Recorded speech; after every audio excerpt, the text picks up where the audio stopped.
Good evening, sir. May I help you? Yes, my name is Dickel Aflocket.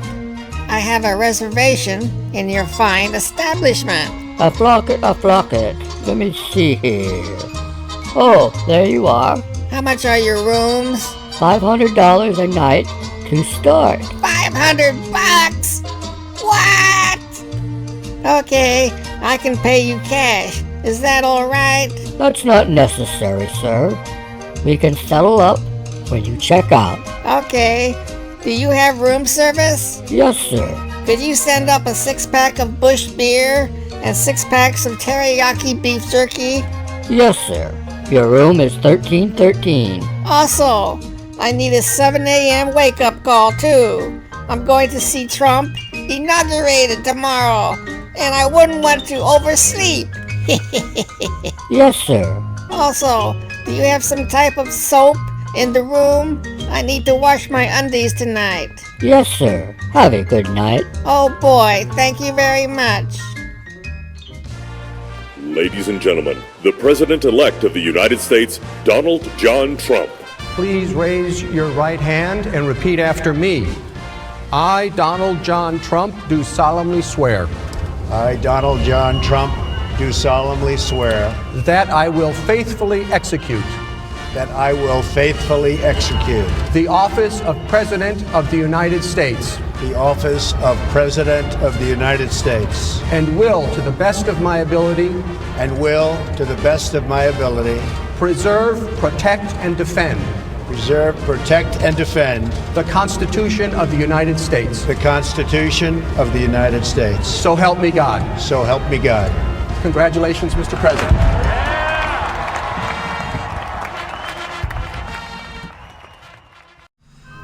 I'd like to welcome everybody to part 9 of this Westinghouse series. Now, I wanted to mention here, which I failed to do at the beginning of this series, was this model number here. This is a model number WR-24. So what? Now, the WR, you might be interested to know what that means. The W, of course, means Westinghouse, and the R stands for RCA. Big deal. RCA and Westinghouse had a joint agreement where they would make a lot of the same radios for each other in their plants. Now, this may have been made by RCA because it's got a little thing here. It says, license only for the radio amateur, experimental, and broadcast reception by Radio Corporation of America. We can safely assume this was probably made at the RCA plant. Anyway, that's what the WR stands for. I thought I'd just throw that in there. It was Brendan who told me that, and if Brendan says it's true, then it's true. Get out! So, today is the dreaded alignment. Now, if you take a look at my chassis here, I've actually put some labels on all the things I need to adjust. That's the sort of thing I'd like to do. You're a pretty smart fella, aren't you? It's going to make it a lot easier. I don't know about you, but every time I do an alignment, it never goes right. And there's always What do you mean? There's always something that goes wrong. You're an idiot. So the only alignment instructions I had was this. And this has been copied a million times, and everything is not very clear. So I took a couple hours the other day. So what? And this was time consuming to put all the locations of the trimmer pots and stuff. Oh boy! And I also redid the instructions. Oh boy! And I typed it up on my computer. And here's what I've got here. This is aligning the IF and then the shortwave bands. I tried to simplify it and make it sound the way I talk. So I think this will work out a lot easier. You know, alignments drive me crazy, and I'm sure they drive other people crazy because you got to deal with that tone, which is very annoying. Yes. And stuff that doesn't really work like the instructions say. So let's just see if old Buzz can do an alignment without messing up, huh? Now the first thing we have to do is we got to set the signal generator for 455. So let's agree, shall we? Next we got to connect the signal generator to the second IF tube, which is number 5, which is this one. Alright. Now we should hear a tone here. Yes, we do. Now we have to adjust number 14 and 15, which is right here. Let's do that. So let's just see if we get any better response here. If I can find the hole here. We got a little boost there. Wasn't much.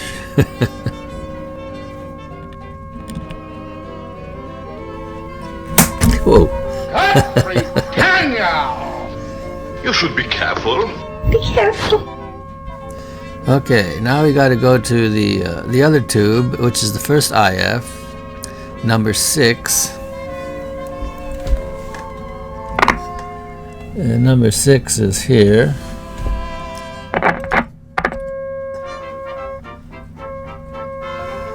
And we got to adjust number 16 and 17, which is right in here. You can't really see it. I'm bored. But here's 16 here. Alright. 17.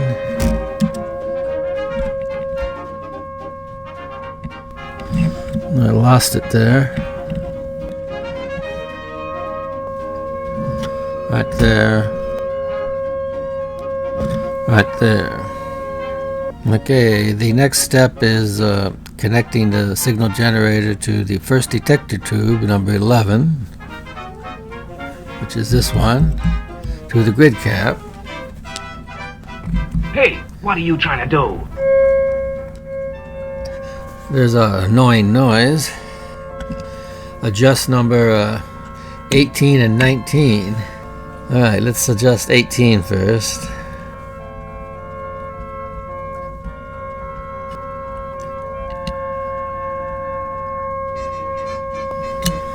Alright, now I'm going to go through it again, but we'll do that off camera. Then we'll align the RF. You're looking at a knob there. No kidding. And this knob happens to be broken there. So this needs to be repaired. No kidding. Now I've been thinking of various ways on how to repair it. I got a plan. And I think I've come up with a plan. A great big crazy plan. I believe I'm going to use... Well, what? Some veneer. And I'm going to take a good knob that's not broken. And just trace around it.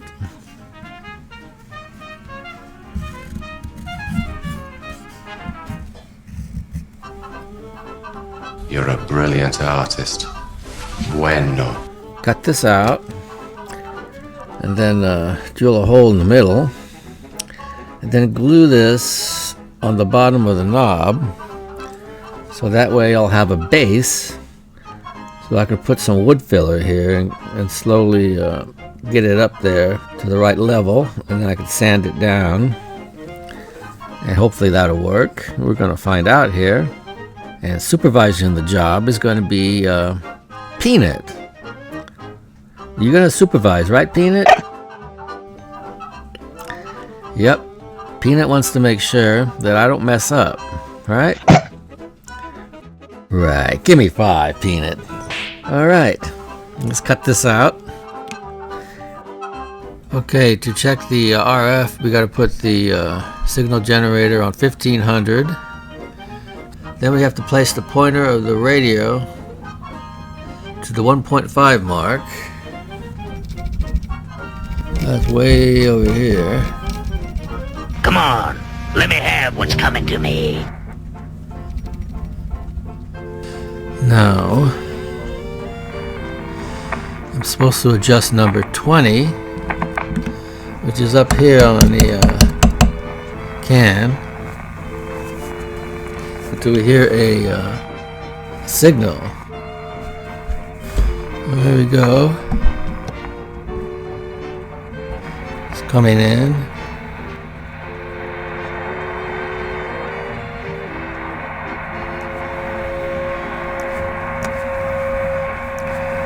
Alright. Now we're supposed to set the signal generator for 600.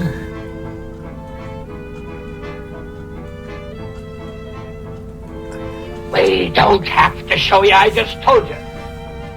Set this to 600. Alright. Now adjust number 21 until we get the signal. 21 is right next to it. Let us have one moment of silence. That's our new thing. Supposed to hear a tone. So you want to see how good you are? Yeah, this is why I hate these things. I get nothing out of it. It's tough to find something when you don't know what you're looking for. Here he is with his knife. There he is. Bingo. I just wasn't patient enough. You big dope. Now we're supposed to go back and do it again. We'll do that off camera just to verify it. Then we'll go to the next step. Alright, let's just cut this. It won't work. This is that very thin veneer that I used on the Mystery Cathedral radio. You remember? First we'll just cut it out roughly. And this stuff is not easy to cut because it's so thin. Looks like a kiddie scissor class. When it goes with the grain, that's where I run into problems. It wants to split. This is a pain in the butt, right, Peanut?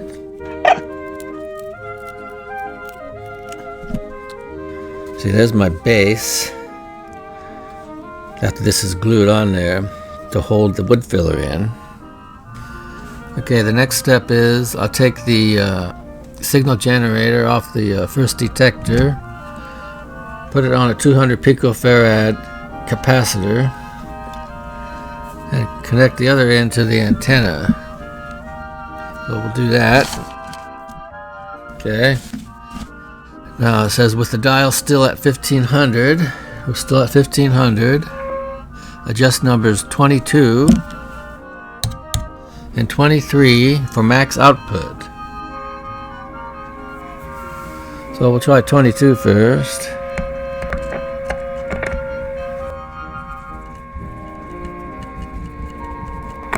Just by ear, that sounds the best. Now let's do this one.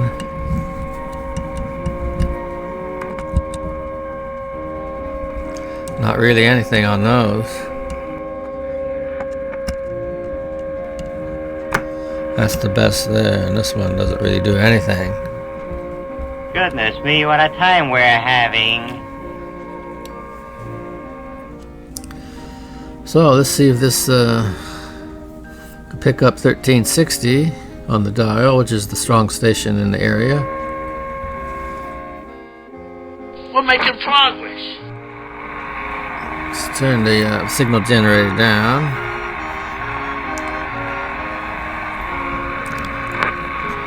Disconnect that from the antenna.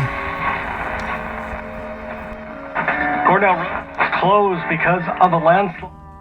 12's Maryland Deutsch is there. The closure extends from Audubon Society to 30th. Looking pretty much right on. Good. So that concludes the IF portion of this radio. I'm going to do the shortwave off camera because basically you see how it's done. It can get very boring for an audience to watch that. So Damn right. I've got the center of it. So Oh, I see. This is very delicate, so Okay. if I actually used the drill at high speed, it would probably tear it up.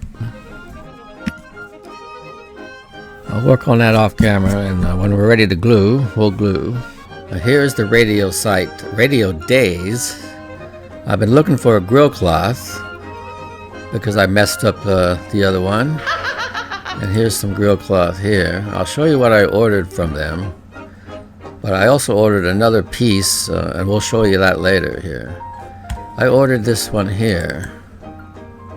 This is sort of a zenith pattern. And I ordered that. It cost... What did it cost here? It cost $9 for 16 by 25. Whether this is going to look okay on the radio, I don't know. So for anybody else out there who looks for a grill cloth, you can always find some suitable type cloth at fabric websites. Let me show you what else I ordered, and we'll take a look at it here. Now I went to this site here. It's called Covey Fabrics. And what you want to look for is upholstery fabric. That's the best fabric that I've seen where you can get some possibly suitable patterns for your grill cloth. And you can type in and do a search what you want. What I searched for was, you know that pattern had a sort of a leaf pattern in there. So I typed in gold leaf. Okay then, come on. And did a search to see what else they had on there. Okay. And I started looking at, maybe this looked pretty good. Frankly, I don't like it any more than you do. But then I said, nah, let's get something else. So I kept looking. And I found this here. Oh, brother. Now this is called a brandy leaf. They even have a picture of what it would look like on your couch. But there is the fabric itself. It's got the leaf design. So this is the pattern I also ordered for the radio. I'm just going to try both of them and see what it looks like. Now this was not cheap here. This is $32 a yard. And you had to buy a yard minimum. It's just cheap. So the fabric costs more than the radio combined. Oh, brother. But what are you going to do, man? What a choice to have to make. So for all of you people that are not satisfied with the grill cloth available out there, just do a search for fabric suppliers. Go to their upholstery fabric, and you can see all sorts of patterns that might look good on a radio. Okay, I've got the hole here. It's not as big as I wanted it, but it's better to do it like this. Once it's glued on there, then I can take the X-Acto knife, since that'd be glued down there real nice, and just cut it out that way. Just want to roughen this up here a little bit. Okay. Get the glue here.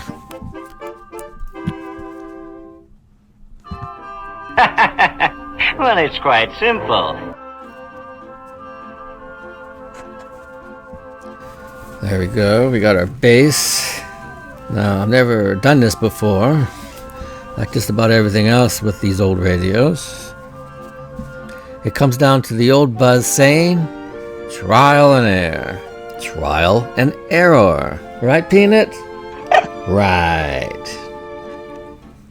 See, Peanut understands this stuff. Okay, we're going to fill this with some wood filler. And I've got to do it quick because this stuff gets hard real fast when it's exposed to air. I don't like the sound of that at all. So you want to see how good you are? I'm getting sloppy there. You're soft. You're sloppy. We'll let this dry. And we'll see if old Buzz has fixed the knob. If not, we'll put some more on there. No big deal. Stay tuned. Don't touch that dial. Well, it took 2 coats to get it the way I wanted. Here's a picture of the first sanding. And after that picture, I had to add some more. Here's what we got. Wonderful, wonderful. We're going to use one of these stain markers just to test it. Because this is not going to match that great, we'll have to use toner on this when I finally do these right. I just wanted to show you on camera what it looked like. There's the bottom of it. Alright, let's see what it looks like. Is that the idea? Not too bad. Let's let Peanut decide. How about 1 bark for yes, 2 for no? Thank you, Peanut. Not bad. I'm happy with it. So it's time for old Buzz to settle on up and ride on out of here. Until next time. Looks like next week it's going to be the final episode. If I can get the lacquer done. If the weather holds out and it stays warm. If not, it might take a couple weeks to get the final episode out. So I hope you enjoyed the video. This is Buzz. Have a good one. The work here is done. I'm needed elsewhere now.